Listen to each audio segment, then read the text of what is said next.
السلام علیکم ورحمۃ اللہ وبرکاتہ، نحمدہ ونصلی علی رسولہ الکریم، اما بعد فاعوذ باللہ من الشیطان الرجیم، بسم اللہ الرحمن الرحیم، رب اشرح لی صدری ویسر لی امری واحلل عقدۃ من لسانی یفقہوا قولی۔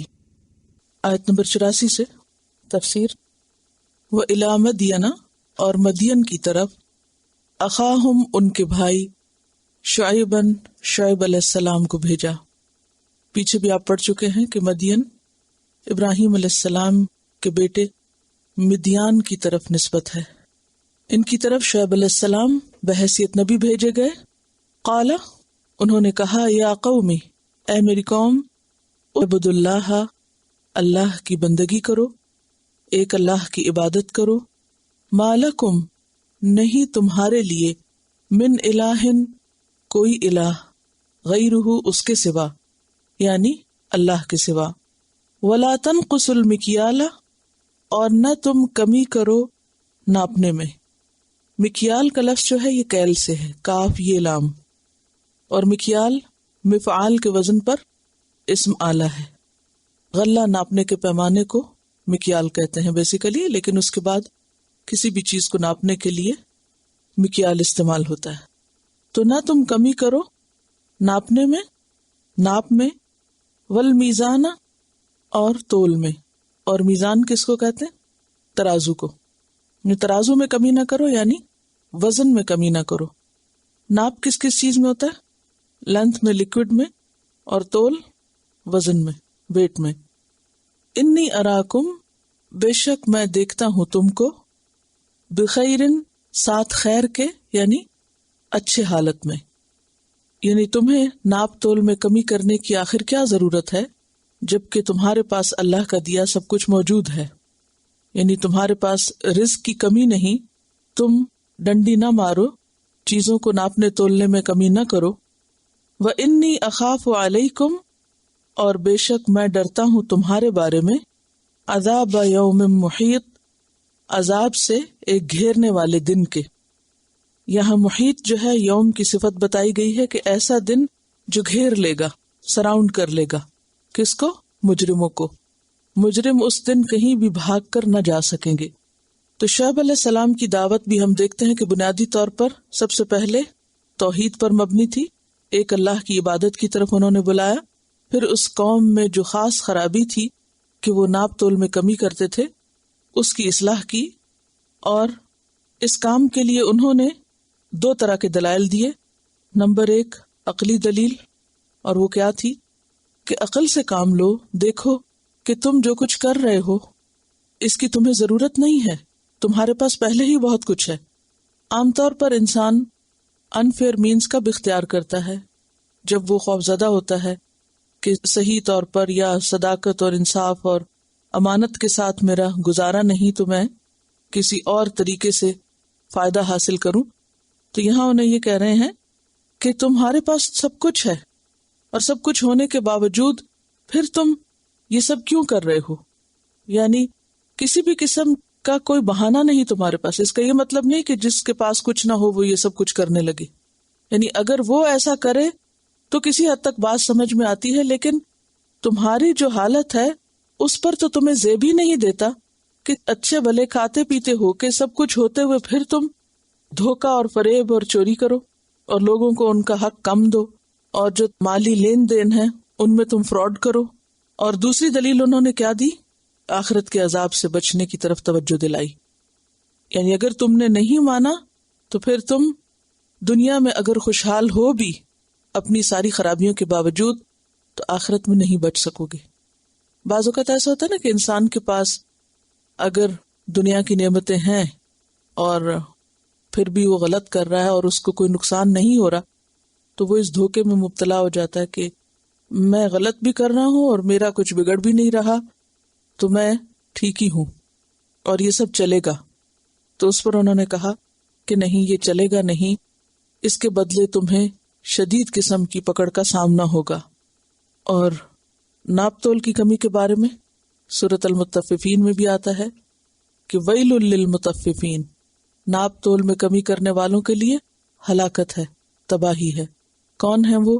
الذین اذا اکتالوا علی الناس یستوفون، جب وہ لوگوں سے کچھ ناپ کے لیتے ہیں تو پورا پورا لیتے ہیں، وَإِذَا كَالُوهُمْ أَوْ وَزَنُوهُمْ يُخْسِرُونَ، جب ان کو ناپ کے دیتے ہیں یا وزن کر کے دیتے ہیں تو کم دیتے ہیں، یعنی لینے اور دینے کے پیمانے ان کے فرق ہیں۔ ایسے لوگ قیامت کے دن ان کے لیے ہلاکت ہے۔ الا یظن اولئک، کیا یہ لوگ یقین نہیں رکھتے، انہم مبعوثون، کہ وہ دوبارہ اٹھائے جانے والے ہیں، لیوم عظیم، ایک بہت بڑے دن، یوم یقوم الناس لرب العالمین، جس دن لوگ اپنے رب کے سامنے کھڑے ہوں گے۔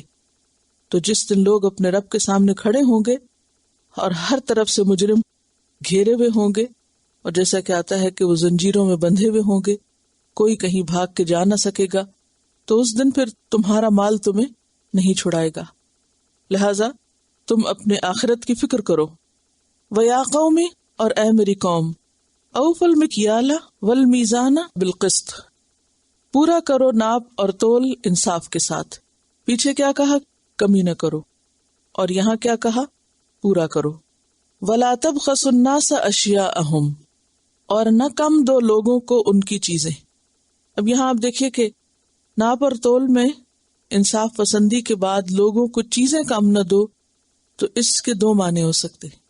ایک تو یہ ہے کہ کچھ چیزیں نہ ناپی جاتی ہیں اور نہ تولی جاتی ہیں، بلکہ وہ کس طرح دی جاتی ہیں؟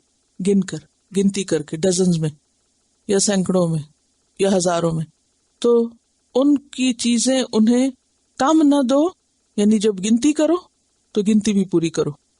اسی طرح اشیاء میں صرف گنتی کی چیزیں نہیں ہیں، بلکہ اس سے مراد کسی انسان کا کوئی بھی حق جو دوسرے پہ آتا ہو، یعنی دوسرے کے حق میں کمی نہ کرو، ہر ایک کو اس کا حق پورا دو، یعنی سب حقداروں کو ان کا حق ادا کرو۔ اور اس میں آپ دیکھیے کہ کسی بھی ایک معاشرے کے اندر اللہ نے ہر ایک کا ایک حق رکھا ہے، ماں باپ کا ایک حق ہے، اولاد کا حق ہے، شوہر کا حق ہے، بیوی کا حق ہے، اور اسی طرح ہمسایوں کا حق ہے، یا انسانوں کا حق ہے، یا جانوروں اور پرندوں کا حق ہے۔ تو ان کے حقوق میں تم کمی نہ کرو، یعنی جو ان کا حق بنتا ہے وہ انہیں دو۔ پھر اسی طرح بڑوں کا حق ہے، چھوٹوں کا حق ہے۔ وَلَا تَعْثَوْا فِي الْأَرْضِ مُفْسِدِينَ، اور نہ تم پھرو زمین میں مفسد بن کر۔ اور تعثوا کا لفظ جو ہے وہ کس سے نکلا ہے؟ اس کے دو روٹ ہیں، ایک ہے عین سے یہ، اور دوسرا عین یہ سے، ٹھیک ہے؟ عین یہ سے حسی فساد کو کہتے ہیں، یعنی وہ فساد جو سامنے نظر آتا ہو، سخت فساد جیسے قتل، چوری، ڈاکہ وغیرہ۔ اور اسی طرح اگر حکمی ہو تو عین سے یہ، اور اون کو کھا جانے والے کیڑے سے بھی اس کی وضاحت کی جاتی ہے کہ جس طرح گھن لگ جاتا ہے یا اون کو اندر ہی اندر کیڑا کھا جاتا ہے اور پتہ نہیں چلتا، اور وہ سب ختم ہو جاتا ہے، چیز استعمال کے قابل نہیں رہتی۔ تو اسی طرح تم لوگوں کو ظاہر نظر آنے والے نقصان بھی نہ دو اور چھپے ہوئے نقصان بھی نہ دو، کہ جس کا انہیں پتہ نہ چلے اور اندر ہی اندر ان کی جڑیں کاٹتے رہو۔ دونوں کی مثال کیا ہوگی؟ مثلا نظر آنے والا فساد کیا ہوتا ہے؟ قتل کر دیا، اور حکمی جو نظر نہ آئے۔ یہاں حکم دیا جا رہا نا انسانوں کو کہ تم زمین میں مفسد بن کے فساد نہ کرو۔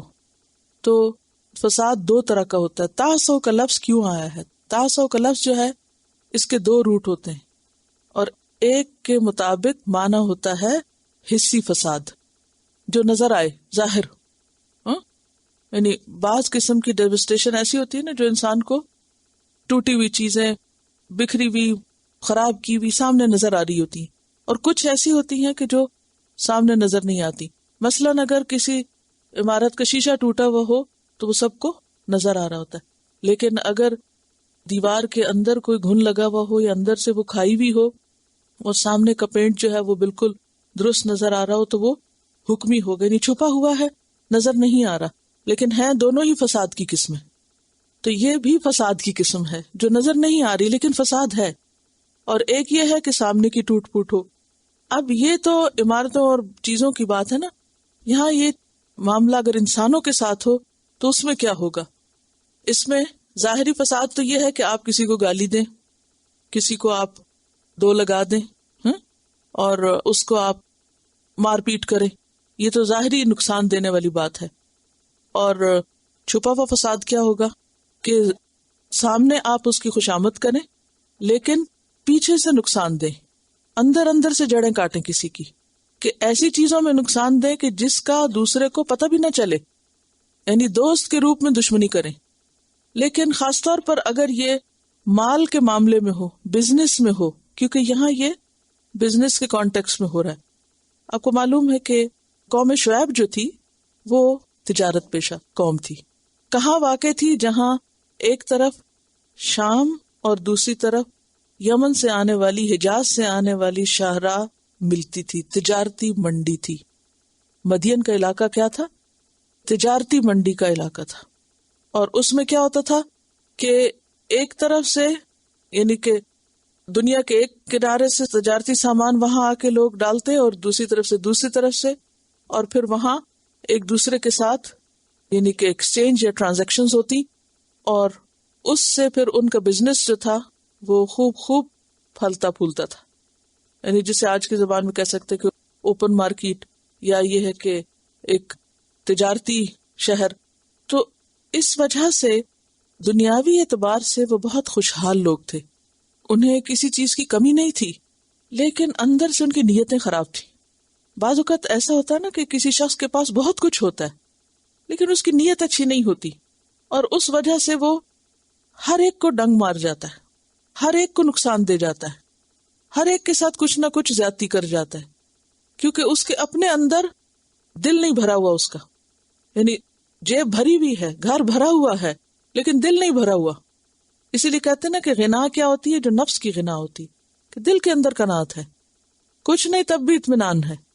لیکن کچھ لوگوں کے پاس بہت ہوتا ہے پھر بھی انہیں چوری کی عادت ہوتی. اب یہ کہا جاتا ہے کہ ایک نفسیاتی بیماری، بہت سی چیزوں کو ہم نفسیاتی بیماری کا نام لے کے ٹال دیتے. تو آپ نے پڑھی ہوں گے بڑے بڑے لوگوں کے بارے میں کہ وہ بعض اوقات پکڑے جاتے ہیں چھوٹی چھوٹی چیزوں کی چوری پر. کمپلسری تھیفس جنہیں کہہ سکتے ہیں آپ، کہ وہ ان کی عادت نہیں جاتی. اسی طرح کہتے ہیں نا کہ چور چوری سے جائے ہیرا پھیری سے نہ جائے، یعنی وہ ہیرا پھیری کرنے سے باز نہیں آتے کیونکہ وہ ان کے اندر خرابی ہے نا. تو اس قوم کے اندر بھی یہی مسئلہ تھا.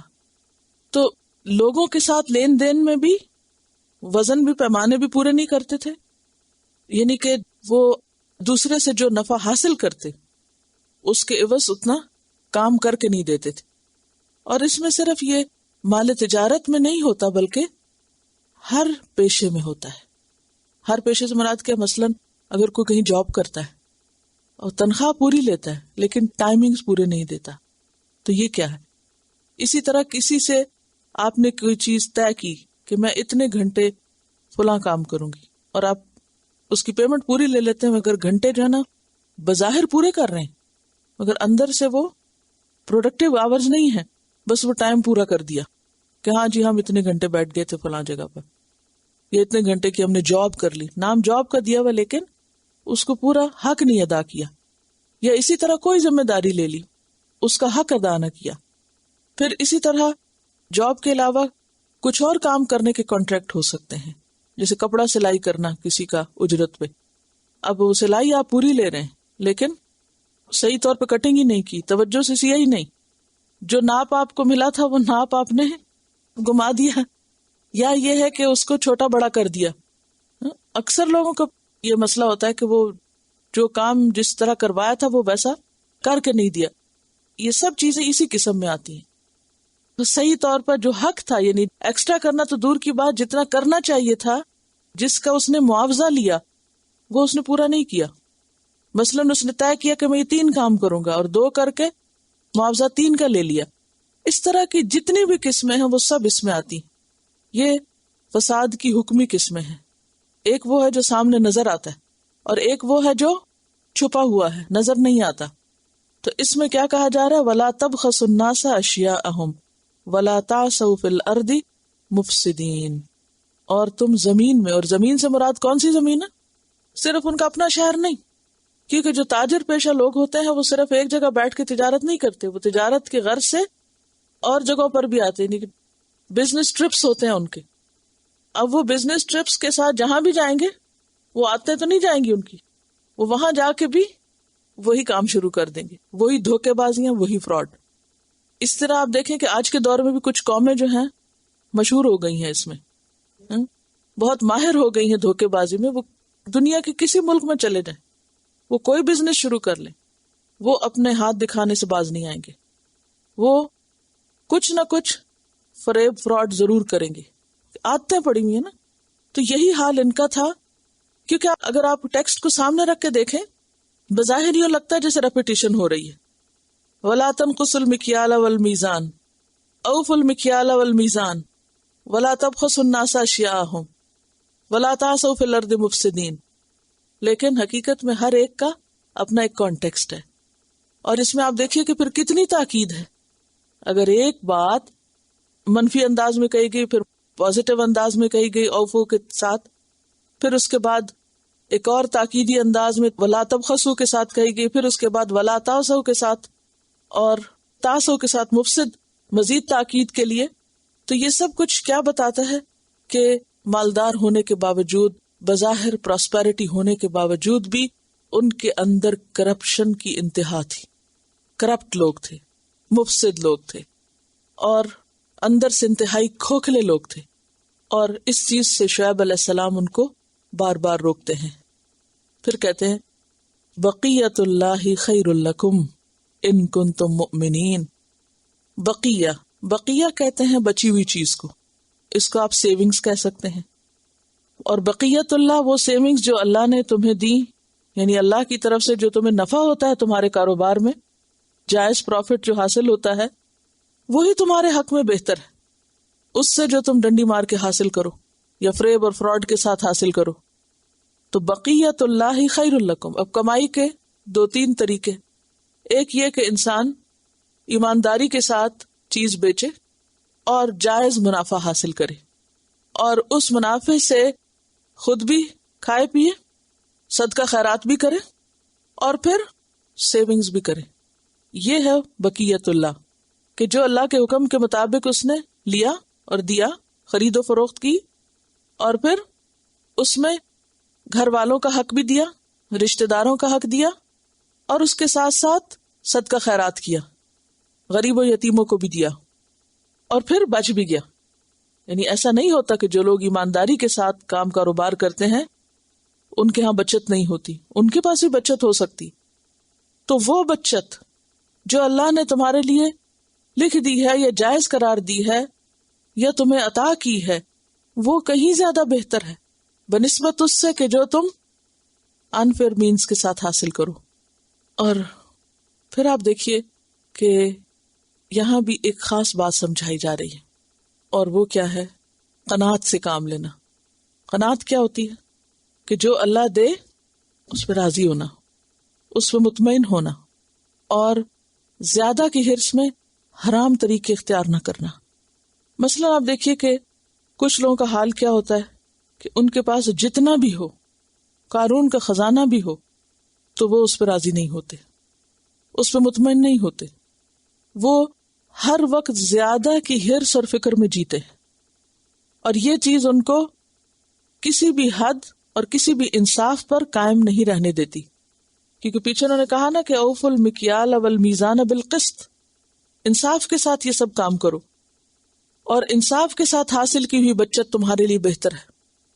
اور وہ جو سیونگ تم جائز حلال طریقے سے کرو گے اس میں کہیں زیادہ برکت ہوگی, ان کنتم مومنین, اگر تم مومن ہو. اب آپ دیکھیے کہ اگر کسی شخص کے پاس ہزاروں ہیں لیکن اس کے پاس برکت نہیں تو اسے کبھی بھی اطمینان نہیں ہو سکتا. اور بعض لوگ ہیں کہ ان کے پاس زیادہ نہیں بھی ہوتا, چھوٹا سا بزنس ہو سکتا ہے, چھوٹا سا کام ہو سکتا ہے, تھوڑی سی سیونگ ہوتی ہے, لیکن گھر میں ایک برکت ہے, ایک خوشحالی ہے, ایک اطمینان ہے, سکون ہے. انسان کے ضمیر پہ کسی قسم کا بوجھ نہیں کہ اس نے کسی کا حق مارا ہے یا کسی کا نقصان کیا ہے, وہ تھوڑے پہ بھی راضی اور قناعت کیے ہوئے. یہ چیز زیادہ بہتر ہے بنسبت اس کے کہ انسان بے ایمانی کے ذریعے ڈھیروں کمائے, حرام طریقے سے کمائے, تو اس حرام میں کوئی خیر نہیں ہوگی, اس بچت میں خواہ وہ ملینز میں ہو، کوئی بھلائی نہیں ہو سکتی، کیونکہ اس سے نہ گھر میں خوشی ہوگی اور نہ تمہاری ذات میں کوئی اطمینان اور چین ہوگا، کیونکہ مال کا جو دیوانہ ہوتا ہے، یہ جو مال کا حریص ہوتا ہے، اس کو قرآن پاک میں کس سے تشبیہ دی گئی ہے؟ کتے سے. یعنی مال کی جو لالچ ہے، جس نے دنیا کی خاطر دین تک چھوڑ دیا. پیچھے آپ پڑھ چکے ہیں سورۃ الاعراف میں کہ ایسا شخص پھر نہ رشتہ داروں کے حقوق ادا کر سکتا ہے اور نہ ہی اللہ کا، اور نہ اللہ کے نام پہ بندوں کا، کسی کو بھی کچھ دینے کو تیار نہیں ہوتا. تو یہاں بقیت اللہ صرف وہ بچت ہے جس میں اللہ کا حق، بندوں کا حق بھی ادا کیا جائے، اور اللہ کی مرضی کے مطابق جو بچا ہوا ہو اس کو وہ اپنا حق سمجھے، خواہ پھر وہ کتنا ہی زیادہ کیوں نہ ہو. کیونکہ بعض اوقات ایسا ہوتا ہے نا کہ ایک شخص جائز حلال طریقے سے بھی کماتے کماتے بہت کچھ حاصل کر لیتا ہے، جیسے حضرت عبد الرحمن بن عوف کی مثال ہمارے سامنے. اسی طرح کچھ اور لوگ بھی کہ وہ جائز طریقے سے کماتے ہیں مگر وہ بھی ان کے لیے بہت ہو جاتا ہے. ان کنتم مومنین، اگر تم مومن ہو. تو اس سے کیا پتہ چلتا ہے کہ یہ ایمان کا حصہ ہے کہ انسان اپنا منافع جائز اور درست حساب سے لے، یعنی کہ جائز منافع اور درست بچت جو ہے وہ ایمان کے ساتھ منسلک ہے. وما انا علیکم بحفیظ، اور نہیں ہوں میں تم پر نگہبان، یعنی میں تمہاری نگرانی نہیں کر سکتا کہ تم اپنے کام کاروبار میں کیا کر رہے ہو، اور نہ ہی اس پر میں تمہیں کوئی جزا سزا دے سکتا ہوں کہ اگر تم جائز طریقے اختیار کرو تو میں تمہیں شاباش دوں، اگر ناجائز کرو تو میں تمہیں یہ دنیا میں پکڑ لوں. نہیں، یہ میرا کام نہیں، میرا کام تو تمہیں پیغام پہنچانا ہے، باقی تو سب تمہارا معاملہ اللہ کے ساتھ ہے. اور یہ ہو بھی کیسے سکتا ہے؟ ایک بتانے والا صرف بتا سکتا ہے، وہ کسی کے پیچھے پھر کے اس کا ہاتھ پکڑ کے اس کو کچھ نہیں کروا سکتا. کیوں؟ اس لیے کہ اگر ایک پیغمبر یا کوئی بھی انصاف کی بات کرنے والا شخص لوگوں کو یہ سمجھاتا ہے کہ دیکھو لوگوں، خرید و فروخت میں، لین دین میں، کام کاروبار میں امانت داری برتو، انصاف برتو، جائز طریقے اختیار کرو، اور دوسرے سر بھی ہلا دیں کہ ٹھیک ہے ضرور کریں گے، اس کے بعد وہ ان کے ساتھ جا کے ان کے بزنس کے آڈٹ تھوڑی کرے گا کہ تم نے کیا کیا اور کیا نہیں کیا. یہ معاملہ تو صرف بندے اور اللہ کا ہے. بظاہر جائز اور حلال اور صحیح اور درست نظر آنے والے کام میں بھی کہاں کہاں فریب اور فراڈ ہے، کوئی بھی اس کا حساب نہیں کر سکتا. یہ ہر شخص کو، کرنے والے کو خود پتا ہے. اسی لیے سمجھانے کے بعد کیا کہا؟ وما انا علیکم بحفیظ، میں تمہارے اعمال پر نگران نہیں ہوں.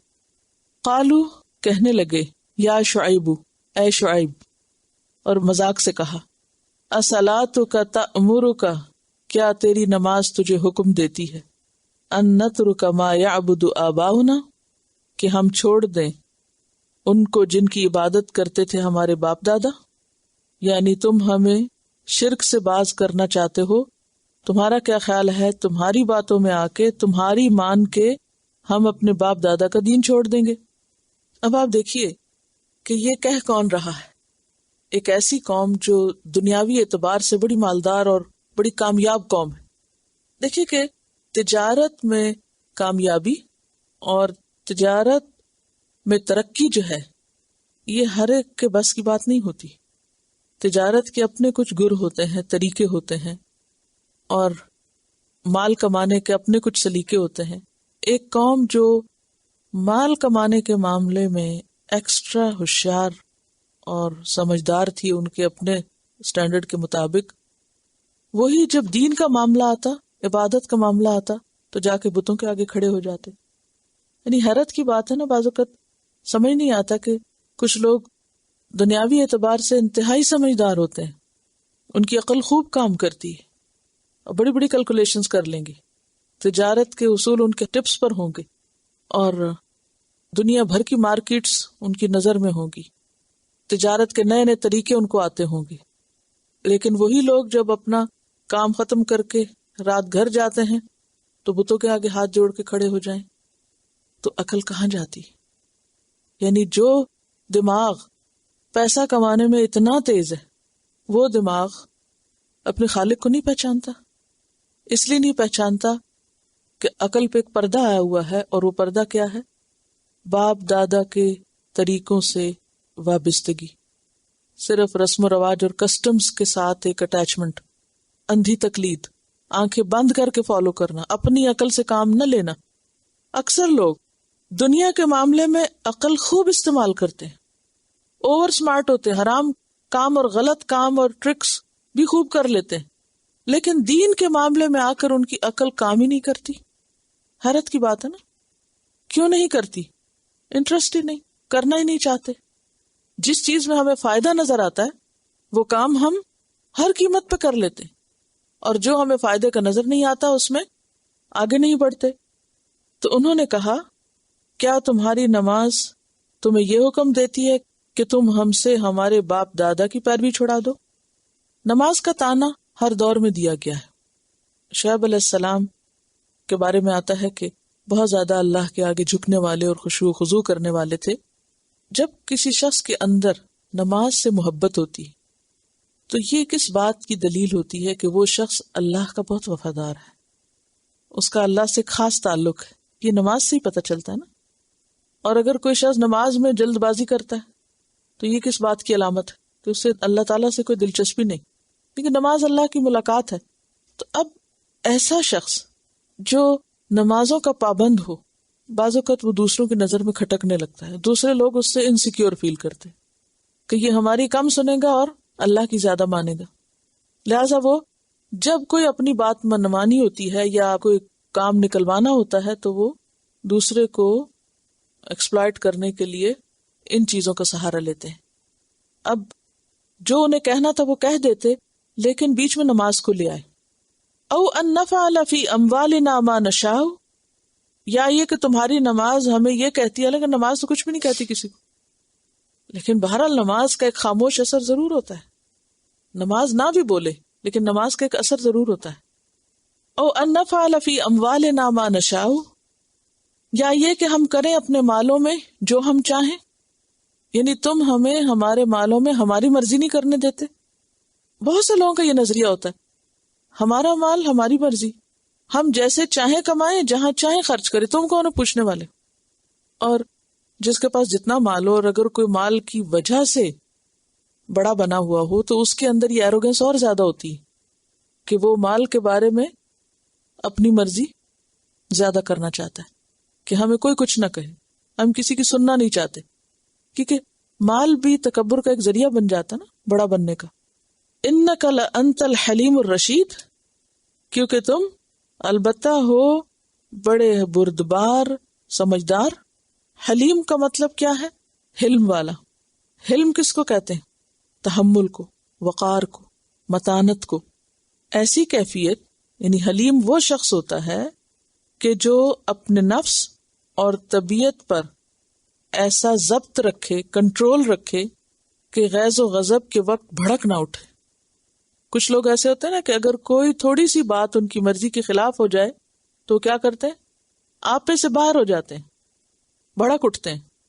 ایسا شخص متحمل المزاج نہیں ہوتا، حلیم نہیں ہوتا، بردبار نہیں ہوتا، متین نہیں ہوتا، سمجھدار نہیں ہوتا، کیونکہ اس کو اپنے نفس پہ، اپنی زبان پہ قابو ہے ہی نہیں۔ اور الرشید رشد سے، اور رشد کہتے ہیں غی کے اپوزٹ ہونے کو۔ قد تبین الرشد من الغی، یعنی سمجھدار ہونا، مہذب ہونا، نیک چال ہونا، کہ یوں لگتا ہے جیسے صرف تم ہی بڑے بردبار اور بڑے سمجھدار اور بڑے شریف انسان ہو اور باقی دنیا تو ساری بہت خراب ہے۔ یعنی یہ بھی حضرت شعیب کو طنز کر رہے تھے کہ بس تم ہی بچے ہو حلیم اور رشید، اور تو کسی کو کوئی سمجھ نہیں، کوئی عقل نہیں۔ اس میں آپ دیکھیں، ایک طرف نماز کا تانا دے رہے ہیں، دوسری طرف ان کے اخلاق کا۔ پیغمبر اپنے قوم کے چنے ہوئے لوگ ہوتے ہیں، اپنے اخلاق اور اپنے کردار کے اعتبار سے انتہائی سمجھدار ہوتے ہیں۔ وہ لوگوں کی چھوٹی چھوٹی باتوں پر بھڑک نہیں اٹھتے، آپے سے باہر نہیں ہو جاتے۔ اور اس میں آپ صلی اللہ علیہ وسلم کے طریقے کو دیکھیں کہ لوگوں نے گالیاں دی، لوگوں نے ان پہ الزام تراشیاں کی، طرح طرح کی تکلیفیں دی، لیکن آپ نے جواب میں کیا کیا؟ کتنے صبر اور تحمل سے کام لیا، برداشت سے کام لیا۔ ایک ہم اپنے آپ کو دیکھیں، اگر ہم بھانپ بھی جائیں نا کہ کوئی چیز ہمارے خلاف پڑنے لگی ہے پھر دیکھیں ہمارا ری ایکشن کیا ہوتا ہے. ویسے ہم کہیں کوئی بات کریں یا نہ کریں، اپنی ذات کے دفاع میں، اپنے سیلف ڈیفenس میں ہم آخری حدوں کو جا پہنچتے ہیں. لیکن جو بھی شخص دین کی تبلیغ کرنے والا ہو، اس کے اندر حلیم اور رشید ہونے کی صفت ہونا ضروری ہے. حلیم ہونا بھی اور رشید ہونا بھی. اور جب تک یہ دو صفات نہ ہو تو دین کا کام بننے سے زیادہ بگڑتا ہے، زیادہ خراب ہوتا ہے. ایسا شخص جو اپنی نمازوں میں پابند ہو، خشوع و خضوع کرنے والا ہو، اپنے نفس پہ کنٹرول رکھتا ہو، اپنی زبان پہ کنٹرول رکھتا ہو، بردبار اور متحمل ہو، سمجھدار ہو، لوگ قدرتی طور پر اس سے ڈرتے ہیں، انسیکیور ہوتے، خواہ وہ اس کو جتنا بھی باتیں کر کے دبائیں، لیکن ان کا ڈر اپنی جگہ ہوتا ہے. اب وہ اخلاق میں تو ان کا مقابلہ کر نہیں سکتے تھے، یعنی قوم شعیب اخلاق میں تو شعیب علیہ السلام کا مقابلہ نہیں کر سکتے، لہٰذا انہوں نے کیا کیا، ان کی اچھی کوالٹیز کو الٹا تانا بنا دیا، مذاق بنا دیا. آج بھی آپ دیکھیں کہ ویلیوز کس طرح الٹ گئی ہیں ہمارے معاشرے میں بھی. یعنی کہتے ہیں شرافت کا زمانہ نہیں، نیکی کا زمانہ نہیں، چپ رہ کے نہیں بات بنے گی. یعنی اگر کوئی بھی شخص اللہ کی عبادت میں اور اس کے بعد اپنے سیلف کنٹرول میں بہتر ہو تو دوسرے پرووک کر کر کے اس کو اس راستے سے ہٹانے کی کوشش کریں گے. خود تو وہ بدلنا نہیں چاہتے تھے، یعنی قوم شعیب. تو انہوں نے کیا سوچا کہ جو کچھ یہ پیغمبر کر رہا ہے ہم اس کو اس کے حالات اور اس کے اخلاق کے ساتھ ہی الٹا بدنام کریں. اصل میں شعیب علیہ السلام ان کو ان کی برائیوں سے روکتے تھے. اب دیکھیں نا پیچھے انہوں نے کھلم کھلا کہا نا کہ یہ نہ کرو، یہ نہ کرو، یہ نہ کرو. یہ ساری جو آیت 84 اور 85 میں آپ دیکھیے کہ شعیب علیہ السلام قوم کو ان کی خرابیوں پر متنبہ کرتے ہیں. یہ ایک طرح سے ان کے لائف سٹائل پر نکتہ چینی تھی یا نہیں تھی نا، کرٹیسزم تھا کھلم کھلا کہ یہ غلط ہے. اس کرٹیسزم کو سن کر وہ کیا ہوئے، انسیکیور، کہ یہ تو ہمارے سارے سسٹم کو ہی خراب کرنے لگا. اگر اس کی بات چل گئی اور نیکی اور شرافت عام ہو گئی تو ہم دھوکے بازیاں کہاں سے کریں گے. تو بہتر ہے کہ تم اسی کو ختم کرو اور اس کی جو نیکیاں ہیں اس کو بدنام کرو، تاکہ اس کی بات نہ بنے. اور جس طرح ہم صدیوں سے باپ دادا کے طریقوں پہ جی رہے ہیں، جو ہمارا شروع سے لائف سٹائل چلا آ رہا ہے دین کے خلاف، وہ چلتا رہے، جس پہ ہمیں دنیا کا یہ سب فائدہ مل رہا ہے، تاکہ ان کی ناپاکیاں چھپی رہیں. لوط علیہ السلام کی قوم نے کیا کہا اپنے پیغمبر کو، انہم اناس یتطہرون، یہ تو بڑے پاک بنتے ہیں، بڑے نیک بنتے ہیں. اخرجوہم من قریتکم، ان سب کو اپنی بستی سے باہر نکال پھینکو، کیونکہ یہ بڑے نیک لوگ بنتے ہیں. کہ حجاب لے کے سمجھتے جنت میں چلی جائیں گے، اور دیکھا نہیں فلانا کام، اور دیکھی نہیں فلاں چیز. یہی فائدہ ہوتا ہے نا. دیکھیے نماز جو ہے وہ ساری برائیوں سے روکتی ہے انسان کو، کیونکہ اگر کوئی نماز پڑھ رہا ہو اور پھر ساتھ کوئی اور غلطی کر رہا ہو تو وہ اس کو کہیں گے دیکھو تم جو نماز پڑھنے والے فلاں کام یوں کرتے ہو.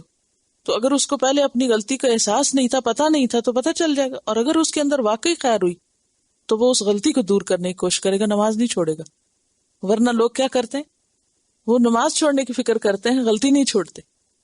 قال یا قوم، کہا اے میری قوم، ارأیتم، کیا سوچا تم نے، غور کیا تم نے، ان کنت علی بینۃ من ربی، اگر ہوں میں ایک بینہ پر اپنے رب کی طرف سے.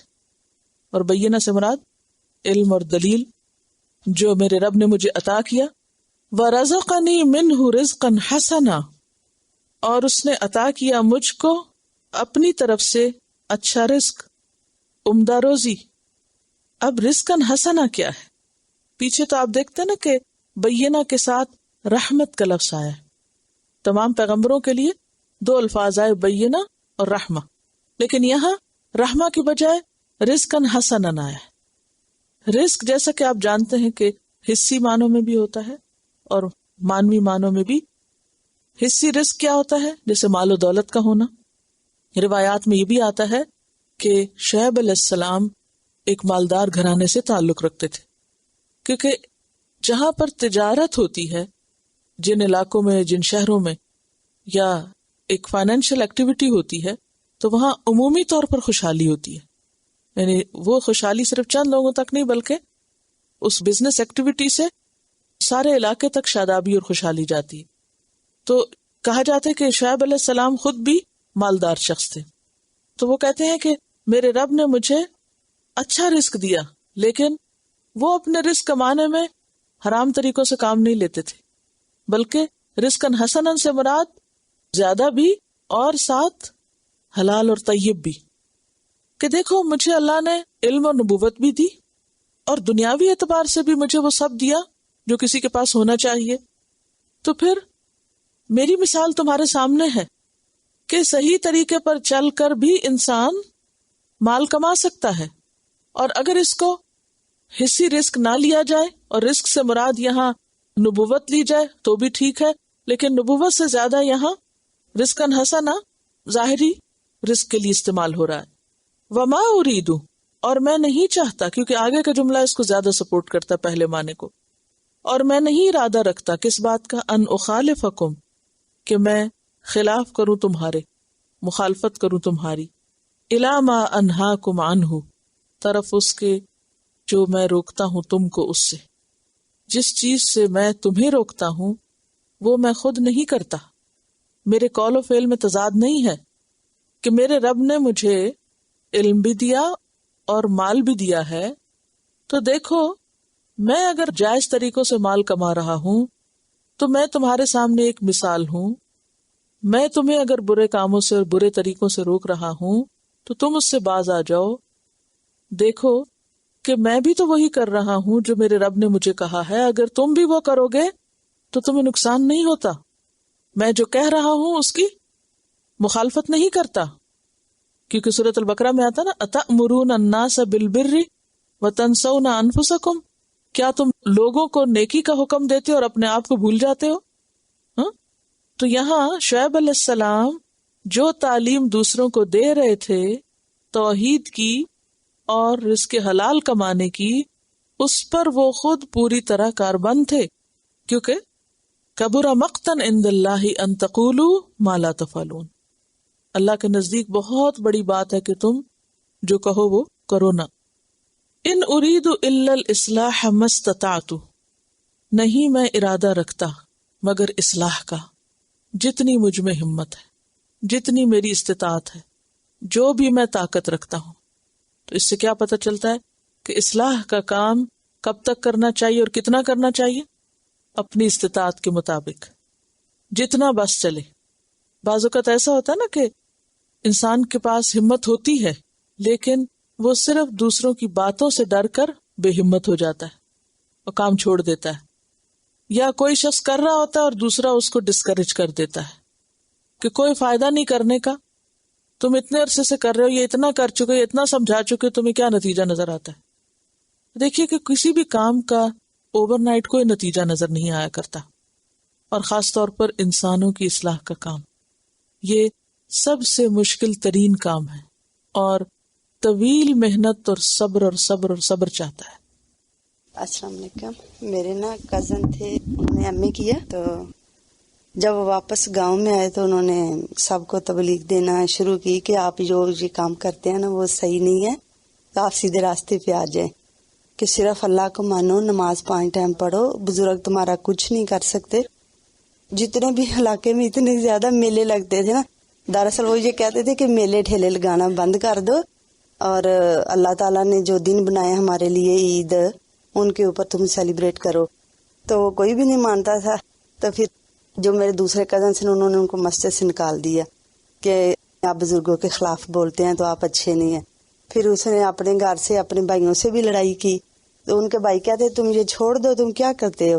انہوں نے کہا میں نے نہیں چھوڑنا. پھر اس نے اپنی وہ زمین علیحدہ کر لی بھائیوں سے. تو گھر میں وہ سوکھی روٹی کھاتے تھے، اس کی ماں کہتی گھی والی کھاؤ، وہ کہتا نہیں تم لوگ بھینسوں کو جو پانی پلاتے ہو نا تو اس کا میٹر پیچھے کر دیتے ہو.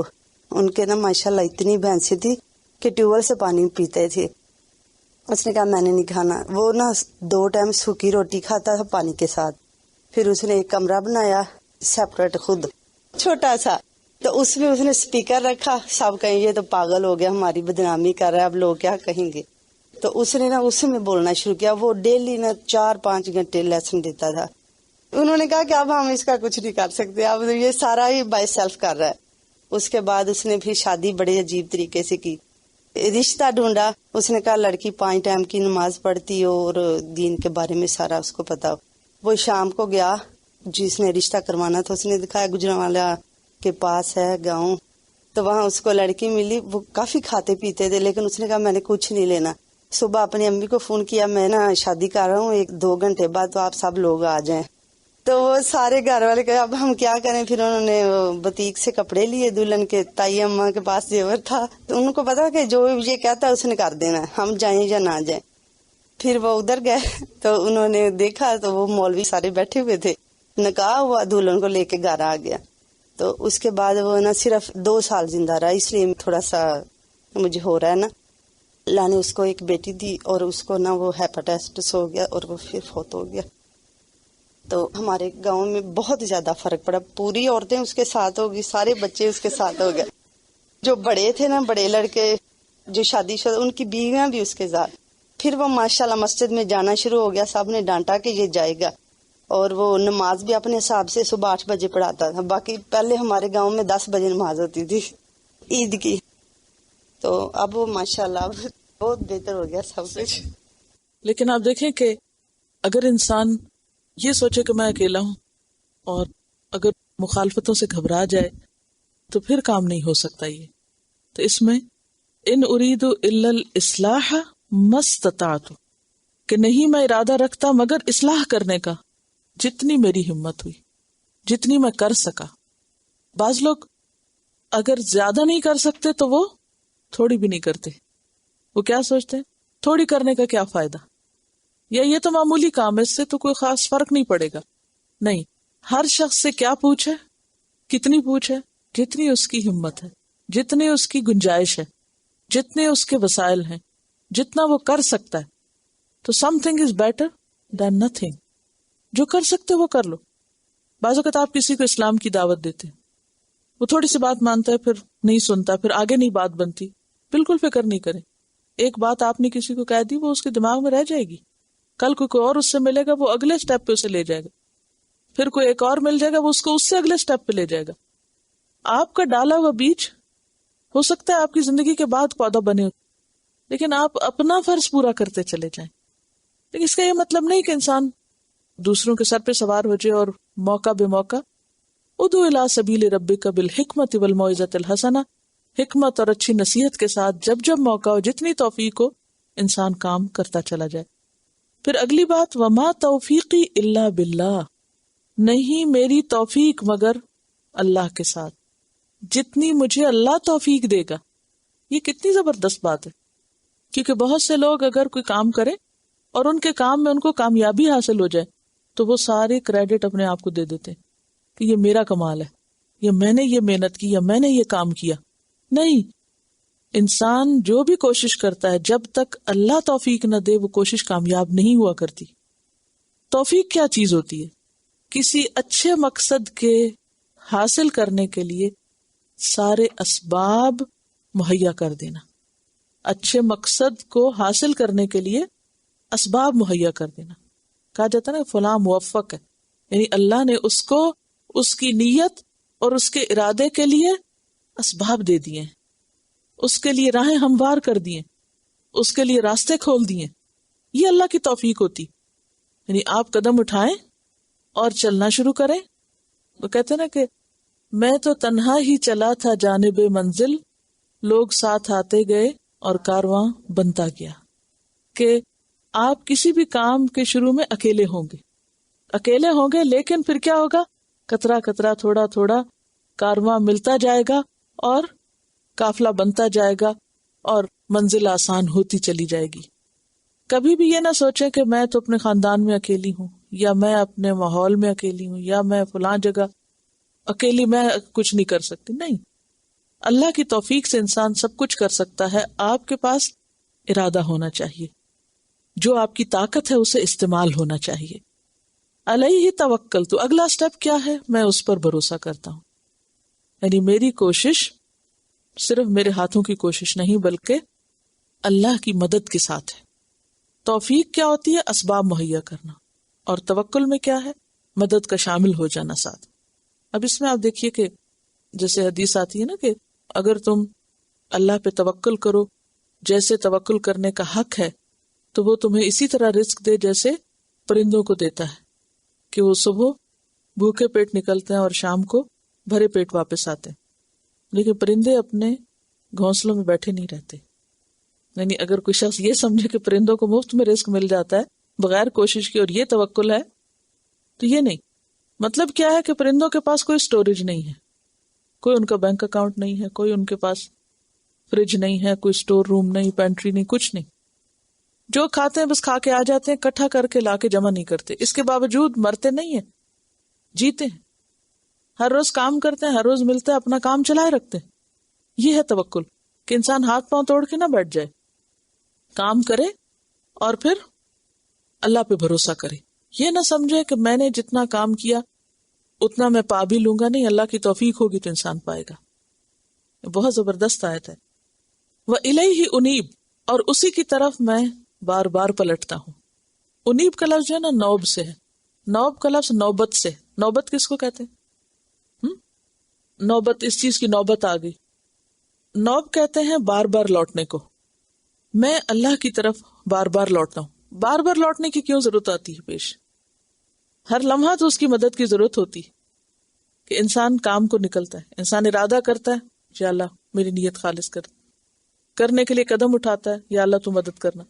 یعنی ہر سٹیپ پر اللہ کی طرف پلٹتا ہے.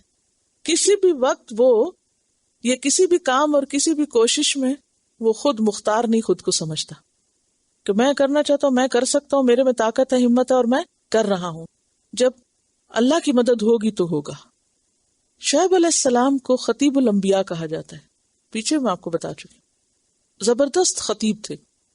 اب آپ ان کی پرسنالٹی کو دیکھیں, ایلیٹ کلاس سے تعلق رکھتے تھے, مالدار بھی تھے, علم بھی تھا, خطیب بھی تھے, بات میں لاجک بھی تھا.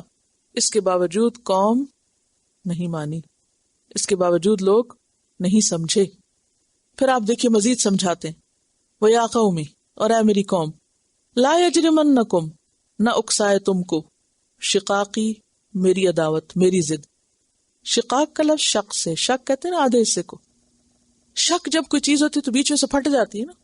ایک چیز ایک ہوتی ہے, پھر بیچ میں دراڑ پڑتی ہے, الگ الگ ہو جاتی. تو جب الگ الگ ہو گئے تو وہ ایک دوسرے کے کیا ہو گئے, حریف ہو گئے, مخالف ہو گئے. یہ شقاق اس سے بنا ہے.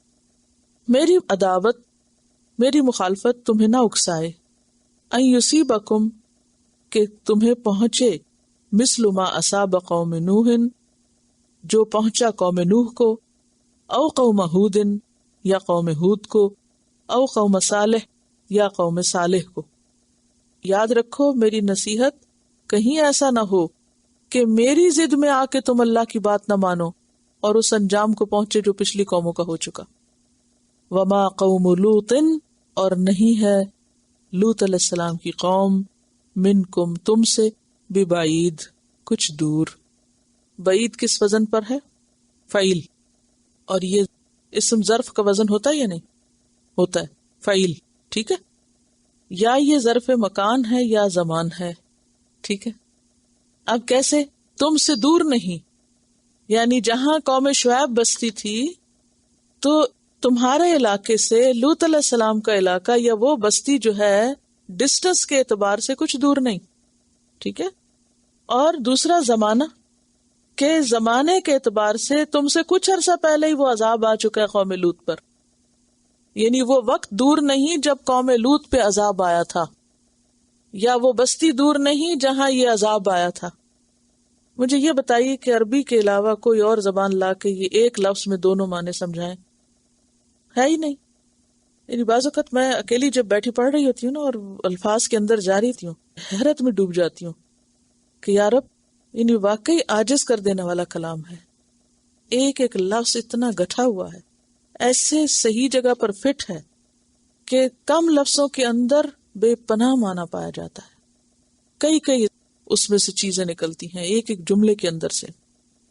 اور آپ دیکھیے کہ بہت سے علوم قرآن پاک کی وجہ سے وجود میں, آپ کو پتہ ہے علم جغرافیہ قرآن کی وجہ سے, کیونکہ قرآن پاک میں قوموں کے بیان تھے, تو جب تفسیر شروع ہوئی تو لوگوں کو انٹرسٹ ہوا کہ اچھا کہاں ہے نوح علیہ السلام کا علاقہ, کہاں ہے ہود علیہ السلام کا علاقہ. اور پھر وہاں تک پہنچے، پھر علم کے لیے سفر شروع ہوئے، اس سے نقشہ بنانے کی ضرورت پیش آئی. جب مسلمانوں نے دنیا فتح کی تو لوگ کئی سال کے لیے گھر سے چلے جاتے تھے، وہ کہاں ہیں، کس علاقے میں ہیں. یہ سارے علوم بعد میں پیدا ہوئے. تو اسلام جو ہے اس نے انسانی تاریخ کو بہت کچھ دیا. ڈکشنری مسلمانوں نے بنائی. مسلمانوں سے پہلے کوئی ڈکشنری نہیں تھی، کسی زبان کی کوئی ڈکشنری نہیں تھی. کتاب العین جو ہے خلیل ابن احمد الفراہیدی نے شروع کی تھی. اسی طرح گرامر جو ہے، یعنی کہ یو نیم اٹ، کہ کیسے کیسے علوم جو ہیں وہ قرآن پاک سے نکلے ہیں، کیونکہ اللہ کا کلام تھا نا. لوگوں کو جب اس سے محبت ہوئی تو جس چیز سے محبت ہو جاتی ہے نا انسان کو، کوئی چیز جو پیشن بن جاتی ہے، پھر انسان اس کو ہر پہلو سے دیکھتا ہے، اس کو پرکھتا ہے، اسے کھولتا ہے. جن لوگوں کو دنیا سے محبت ہوتی ہے نا، وہ دنیا کی چیزوں کو بار بار دیکھتے ہیں. مثلا کسی کو اگر زیور سے محبت ہے تو وہ کیا کرے گا؟ ایک نفسیات کی بات کر رہی ہوں میں. کیا ہوتا ہے جس بھی چیز سے محبت ہو انسان کو، کیا کرتے ہیں آپ؟ اٹھا کے دیکھتے ہیں، اچھا یہ کیسے لگ رہا ہے، سیدھا کرو، الٹا کرو، دائیں سے دیکھو، بائیں سے دیکھو، ہر اینگل سے دیکھتے ہیں یا نہیں؟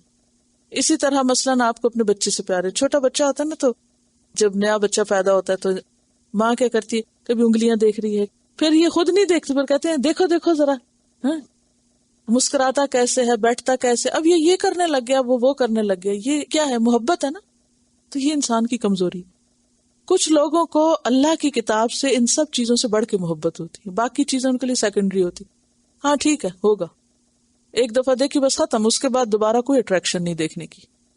کیونکہ یہ نفس کی ہرس ہوتی ہے جب کسی ایک چیز کو ایک سے دوسری دفعہ دیکھا جائے. یاد رکھیں، وہ جیسے عورت کے معاملے میں مردوں کو پہلی نظر معاف ہے نا، لیکن دوسری اٹھی تو کس لیے اٹھی؟ اب وہ نفس کی طرف سے، وہ نفس کی ہرس ہے کہ اچھا مزید ذرا جائزہ لیں کہ کیا ہے. یہ درست نہیں ہے. یعنی نارمل انداز میں اگر کوئی بات کر رہا ہے وہ ایک الگ چیز ہے. کوئی چیز، چاہے وہ کوئی بلڈنگ ہو، خواہ وہ کوئی نیچر کی چیز ہو، خواہ وہ کوئی زیور ہو یا کپڑا ہو یا کپڑے کا ڈیزائن ہو یا کوئی ڈیکوریشن پیس ہو، کچھ بھی، تو جس چیز سے محبت ہوتی ہے انسان اس کو پلٹ کے دیکھتا ہے، بار بار دیکھتا ہے، اور ہر اینگل سے دیکھتا ہے، اور اپنا بہت سا وقت اس کے ساتھ گزار دیتا ہے. اسی طرح جن لوگوں کو قرآن سے حقیقی محبت ہوئی، انہوں نے اس کو ہر اینگل سے دیکھا. اچھا یہ لفظ یہاں ایسے بن رہا ہے، یہ کیا چیز ہے، اس میں کیا کیا آتا ہے. یہ ساری گرامر جو ہم پڑھ کے یہاں منطبق کر رہے ہیں یہ بعد میں بنی ہے، قرآن پہلے اترا ہے. ایک تو یہ ہے نا کہ پہلے گرامر ہوتی، وہ سانچے ہوتے. اب تو کیا ہو رہے، سانچے ہوتے ہیں وہ اٹھا کے اس کے مطابق چیز بنا لیتے ہیں. لیکن گرامر قرآن پڑھنے کے بعد وجود میں آئی ہے، اور اس کی جتنی بھی خصوصیات ہیں وہ سب قرآن سے لی گئی. بالکل ایسے ہی کہ جیسے آج آپ دیکھیں لوگ بلڈنگز بناتے ہیں، نقشے کہاں سے لیتے ہیں؟ کل ہی مجھے کوئی بتا رہا تھا کہ نیچر سے یہ سب چیزیں لوگ لیتے ہیں.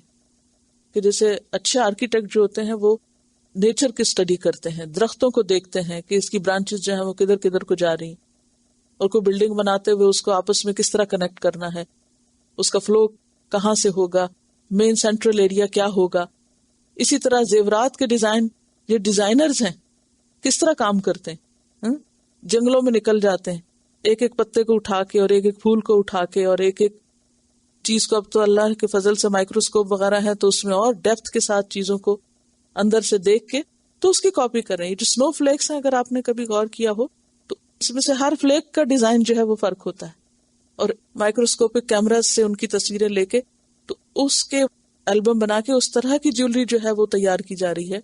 تو یہ سب کچھ انسان نے کہاں سے لیا؟ نیچر سے لیا. تو جو دنیاوی اعتبار سے چیزوں سے محبت کرنے والے تھے انہوں نے باقی چیزوں سے چیزیں لی، اور جن کو اللہ کے کلام سے محبت تھی انہوں نے پھر ایک ایک لفظ پہ ایسا غور کیا کہ اس کو ایک ایک اینگل سے دیکھا، اور پھر نہ صرف ایک الفاظ بلکہ پھر اس کے بعد اس کے معنی اور اس کے اندر سے مزید جو رہنمائی تھی ان سب چیزوں کے اوپر.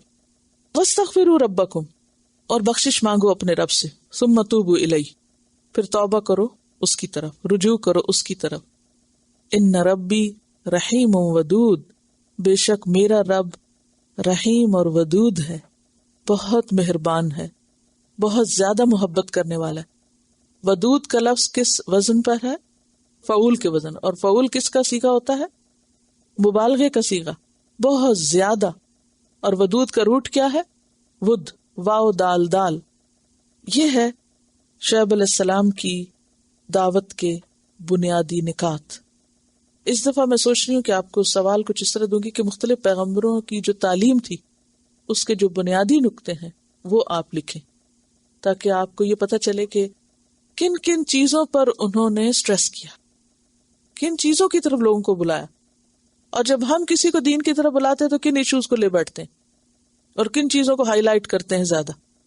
تو اصل جو طریقہ ہے وہ پیغمبروں کا طریقہ ہے، کیونکہ وہ اللہ کی خاص رہنمائی میں لوگوں کو دین کی طرف بلاتے ہیں. قالو، ان سب نے کہا، یا شعیب، اے شعیب، ما نفقہ، ہم نہیں سمجھتے، کثیرا مما تقول، بہت سی باتیں جو تم کہتے ہو، تمہاری اکثر باتیں ہمیں سمجھ ہی نہیں آتی. ویسے تو بڑے سمجھدار لوگ تھے، تجارت کی باتیں تو خوب جانتے تھے، مال کمانے کے طریقے تو خوب پتہ تھے. اب جب دین کی بات ہوئی تو کہتے ہمیں سمجھ ہی نہیں آتی. اور نفقہ علم سے خاص لفظ ہے. فقہ کس کو کہتے ہیں؟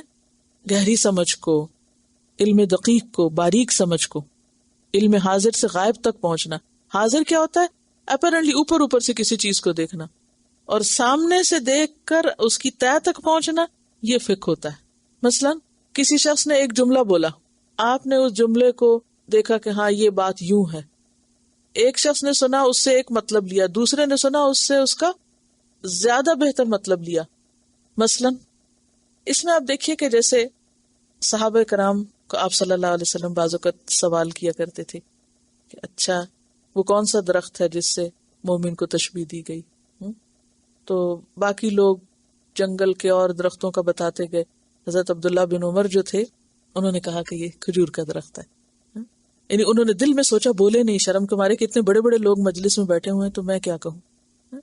اور پھر انہوں نے باہر نکل کے اپنے والد کو بتایا تو کہتے ہیں اگر ساری دنیا کی دولت مجھے مل جاتی تو میں وہ خرچ کر دیتا تو مجھے خوشی نہ ہوتی جتنی تمہارے اس جواب پہ مجھے خوشی ہوتی ہے اگر تم نبی صلی اللہ علیہ وسلم کی بات کا جواب دیتے، کیونکہ اصل بات یہی تھی.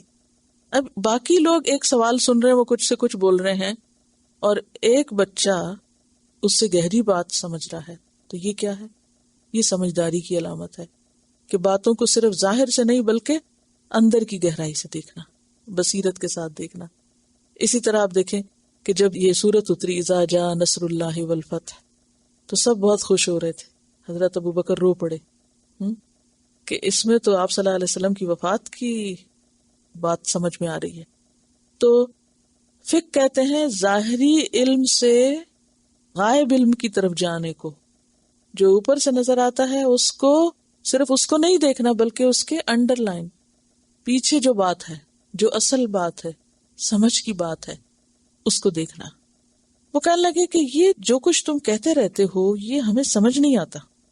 بھئی کیوں سمجھ نہیں آتا؟ تو وہ خطیب الانبیاء ہیں، افصح العرب ہیں، انتہائی سمجھدار انسان ہیں، اور کوئی دوسری زبان نہیں بول رہے، قوم کی زبان بول رہے ہیں، پھر کیوں نہیں سمجھ آ رہی بات؟ مینٹل گیپ، فریکوینسی ڈفرنٹ، یعنی ڈفرنٹ لیول پہ بات کر رہے تھے. وہ ایک لیول پہ بات کر رہے تھے اور وہ دوسرے لیول پہ سوچتے تھے. ان کے سامنے دنیا ہی دنیا تھی، ان کو صرف وہ باتیں سمجھ آتی تھی جس سے ان کی تجارت میں اور ترقی ہو. جب کوئی دین کی بات کرتے تو ان کو نیند آنے لگتی تھی، کیونکہ وہ انٹرسٹ کی نہیں بات، سمجھ کی نہیں بات، سر کے اوپر سے گزر جاتی. جب اپنے مطلب کی بات نہیں ہوتی تو بھی انسان کو سمجھ نہیں آتی. کہنے لگے ما نفقہ کثیرا مما تقول وَإِنَّا لَنَرَاكَ فِينَا ضَعِيفًا، اور بے شک ہم البتہ دیکھتے ہیں تجھ کو اپنے میں بہت کمزور. ضعیف فعیل کے وزن پر بہت کمزور. ہم تمہیں اپنے مقابلے میں بہت کمزور دیکھتے. کس لیے کمزور دیکھتے تھے؟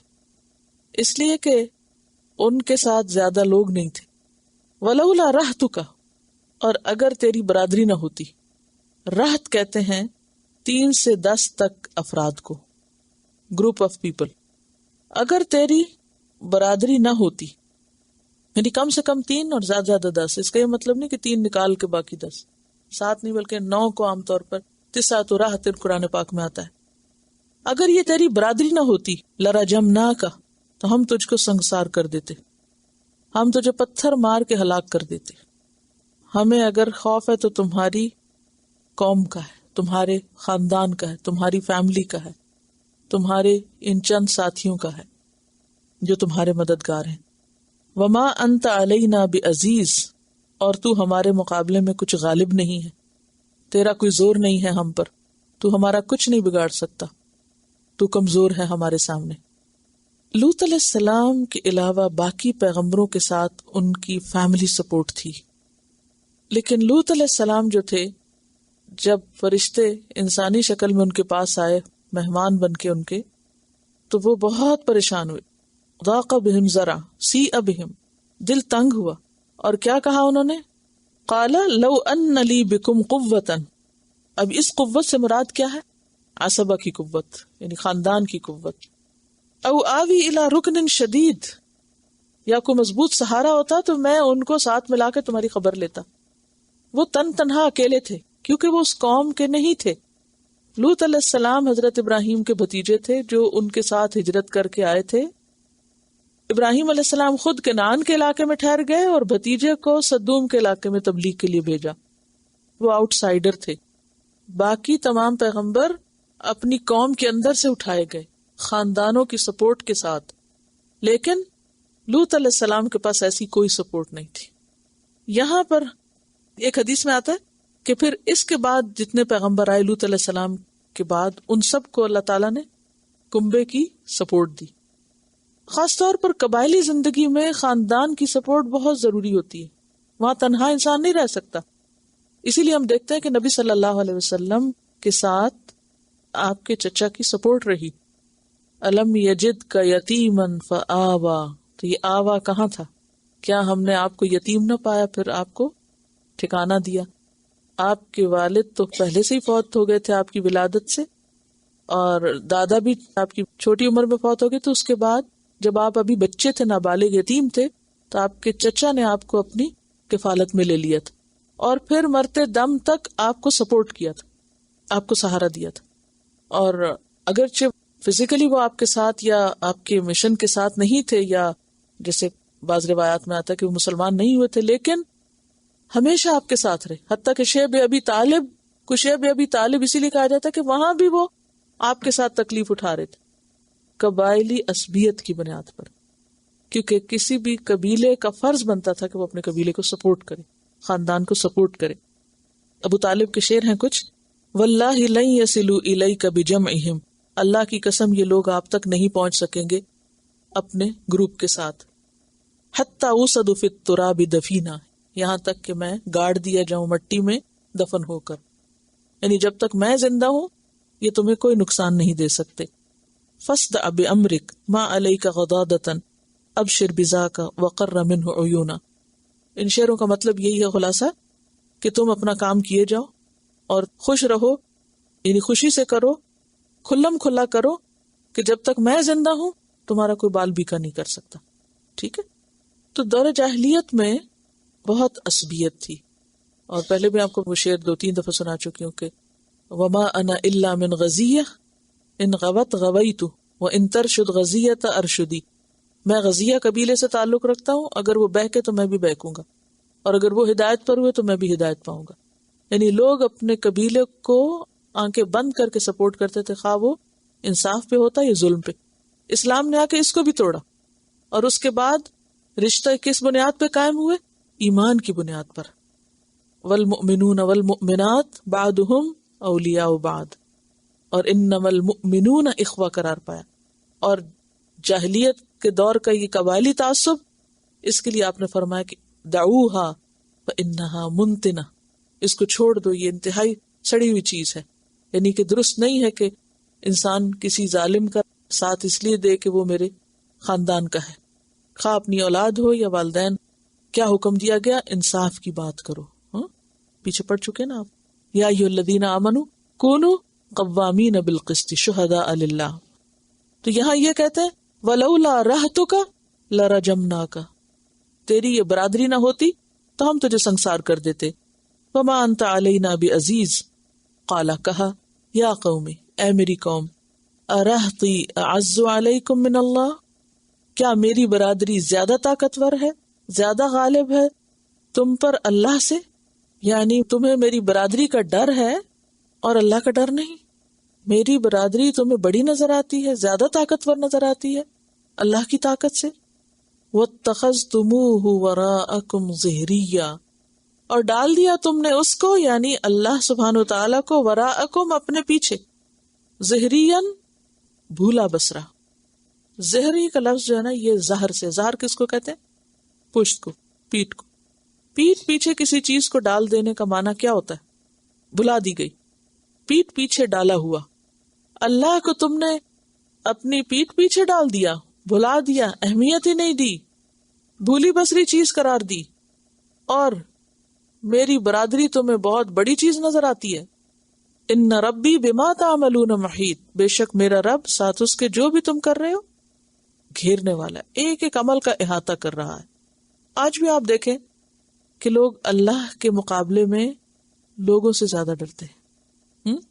یعنی ہم بندوں کے ڈر سے، بندوں کے پریشر سے بہت سے قوانین کی پابندی کر سکتے ہیں، لیکن اللہ کے ڈر سے، اللہ کی شریعت کی پابندی نہیں کرتے. وہ سب باؤنڈریز ہم کراس کرتے ہیں. کیوں؟ اس لیے کہ یقین ہی نہیں کہ وہ پوچھ سکتا ہے. یہاں کیا کہا؟ ان ربی بما تعملون محیط، اللہ تمہارے ہر عمل کو گھیرے میں لیے ہوئے، تم کہیں بھی بھاگ کے نہیں جا سکتے. وَيَا قَوْمِ، اور اے میری قوم، اعملوا علی مکانتکم، تم اپنی جگہ پہ کام کرو. انی عامل، بے شک میں بھی کام کر رہا ہوں. تم اپنا کام کرو، میں اپنا کام کرتا ہوں. سوف تعلمون، ان قریب تم جان لو گے. کیا؟ من یأتیہ عذاب، کون ہے کہ آتا ہے اس کے پاس عذاب، یخزیہ، جو رسوا کر دے گا اس کو. کس کے پاس رسوا کن عذاب آتا ہے؟ ومن ہوا کاذب، اور کون ہے جو جھوٹا ہے. وارتقبوا، اور انتظار کرو. انی معکم رقیب، بے شک میں بھی تمہارے ساتھ منتظر ہوں، میں بھی انتظار کروں گا. تم اپنا کام کرو. کیا کام؟ میری مخالفت کا. انی عامل، میں اپنا کام کرتا ہوں. کیا؟ تمہیں نیکی کی بات بتاتے رہنے کا. سوف تعلمون، جلدی پتہ چل جائے گا، نتیجہ جلد سامنے آ جائے گا کہ کس کو اللہ پکڑتا ہے اور کون جھوٹا ہے، کون غلط کار ہے. کیونکہ وہ ان کو جھوٹا بھی قرار دیتے تھے.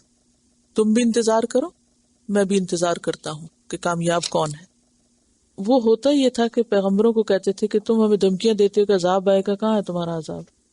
کہتے تھے انتظار کرو، جلد پتہ چل جائے گا.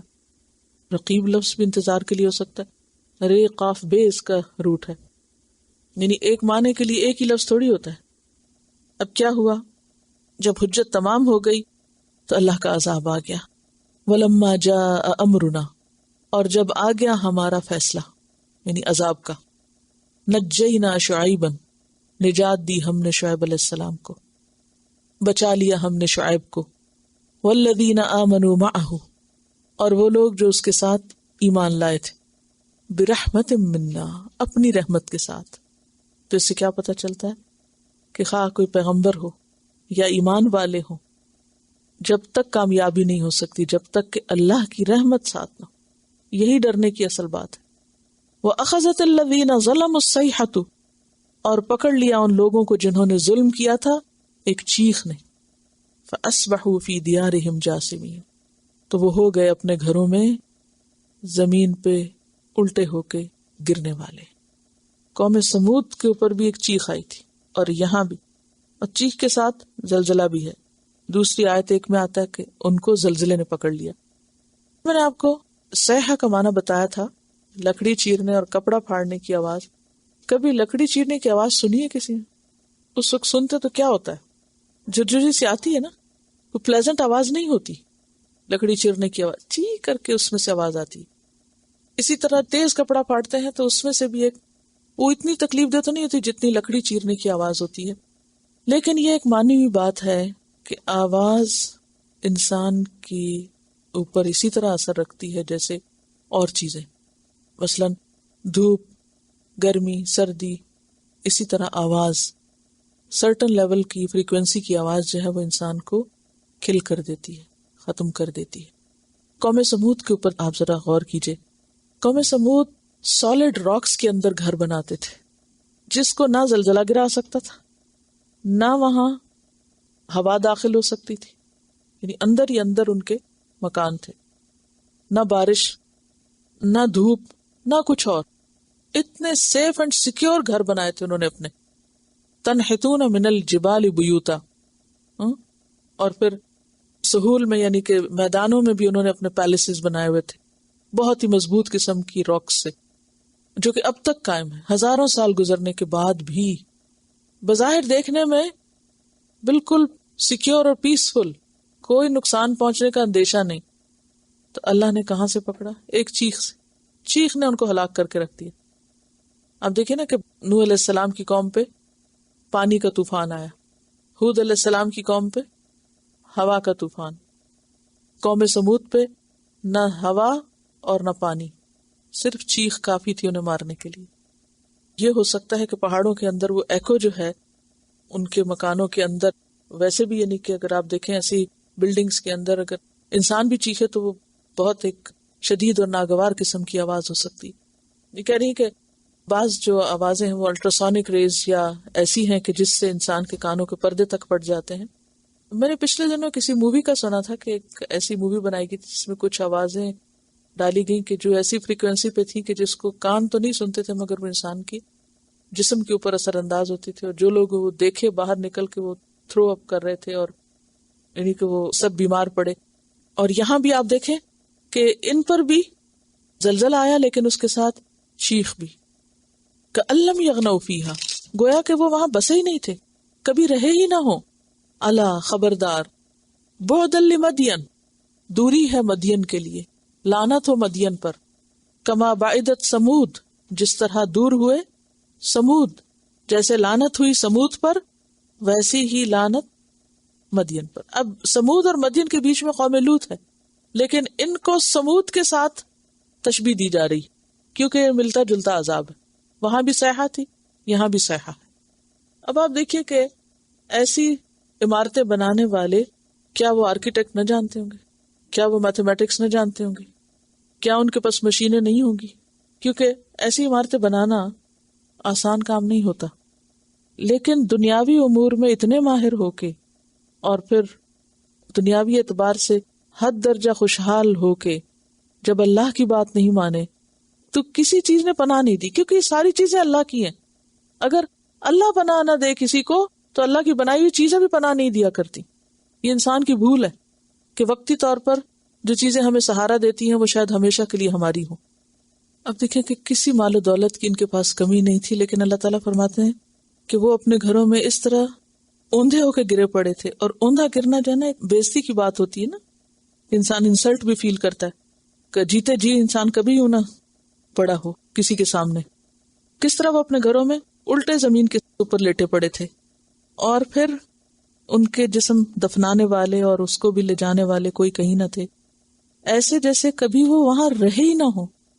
اب آپ دیکھیے کہ جب کوئی چیخ کسی بستی کو ہلاک کرتی ہے یا کوئی زلزلہ تو سب کچھ ختم ہو جائے، یا اگر عمارتیں باقی بھی رہیں یا مال و دولت باقی بھی رہے یا زمین میں دھس جائے تو پیچھے کیا رہا.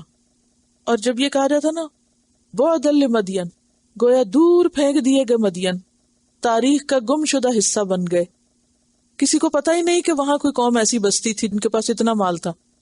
جڑ ہی کاٹ دی، ختم، ایسا جیسے کبھی کوئی رہا ہی نہ ہو. وہاں بستی کی بستی ختم ہو کے رہ گئی، سارے مال و دولت کے ساتھ زمین بوس ہو گئی، ساری ہلچل اور ساری ایکٹیویٹی ختم. آج انہی چیزوں پر انسانوں کو مان ہے، بڑی عمارتوں پر اور مال و دولت پر، لیکن یہ نہیں پتا کہ کتنے دن یہ سب چیزیں انسان کے پاس ہیں. اگر انسان ان چیزوں کے بھروسے پہ اور اس کے اوپر مان کر کے اور تکبر کر کے اللہ کا راستہ چھوڑے ہوئے تو اس سے بڑا خسارہ کوئی نہیں ہو سکتا. اور اللہ تعالیٰ کتنا بے نیاز ہے نا. الا بعدا لمدین کما بعدت سمود، یوں لگتا ہے جیسے کوئی ایک چیز پھینکے اور اس کے بعد دوسری پھینک دے. وہ میں نے وہ پھینک دیا قلم، جیسے وہ میں نے دوسرا پھینکا تھا. جیسے کوئی معمولی سی چیز ہوتی ہے نا، پھینک دیا گیا فلاں، جیسے وہ پھینکا گیا تھا، خلاص کام ختم. ساری ان کے علم اور ہنر اور مہارتیں اور قابلیتیں اور دنیاوی شان و شوکت اور ترقی اور سب کچھ وہیں رہ گیا.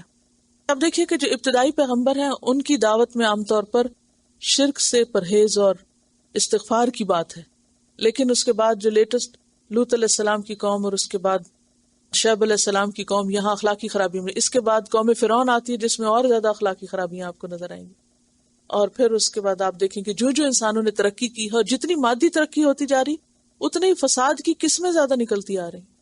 اور آج کے دور میں آپ دیکھیں تو بگاڑ کی ایسی ایسی شکلیں ہیں، ایسی ایسی قسمیں ہیں فراڈ کی، انسان سوچ نہیں سکتا. تو بات یہ ہے کہ کس کس طریقے سے اللہ تعالیٰ اپنی طاقت اور اپنی جو بڑائی ہے اس کا یعنی ایک نمونہ ہمیں دکھاتا ہے کہ تم ڈرتے نہیں ہو، سبق نہیں لیتے. باقی ہم نہیں ڈرتے، ہم سمجھتے ہمارے پاس سب کچھ ہے، ہمارا کچھ نہیں بگڑتا. قوم شعیب نے بھی تو یہی سمجھا تھا نا، ہم بے ایمانیاں کرتے ہیں اس کے باوجود سب کچھ ہے تو اللہ راضی ہے ہم سے.